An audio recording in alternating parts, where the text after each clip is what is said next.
জয়গুরু, সুপ্রভাত। হরি ওম।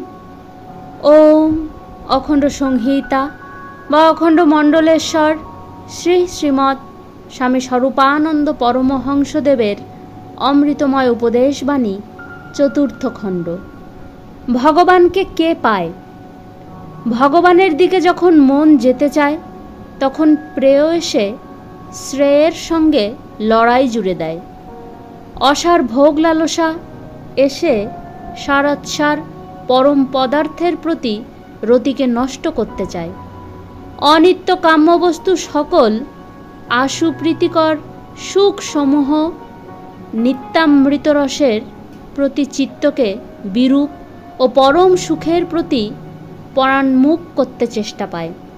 তখন সব ছেড়ে যে শুধু ভগবানকেই নিয়ে মাটি কামড়ে পড়ে থাকতে পারে তাকেই বলি বুদ্ধিমান। প্রলোভন আর ভয়, এই দুটি হচ্ছে ভগবৎ প্রেমের বাধা। নিন্দা ভয়, বাধা ভয় ও মৃত্যু ভয় যে জয় করেছে অভয় স্বরূপ পরমাত্মাকে, সেই পায়। ধনের প্রলোভন, রূপের প্রলোভন, কর্তৃত্বের প্রলোভন যে জয় করতে পারে, জ্যোতির্ময় আনন্দময় নিত্য নির্মল পরম ব্রহ্মের সাক্ষাৎকার সেই লাভ করে। হরি ওম।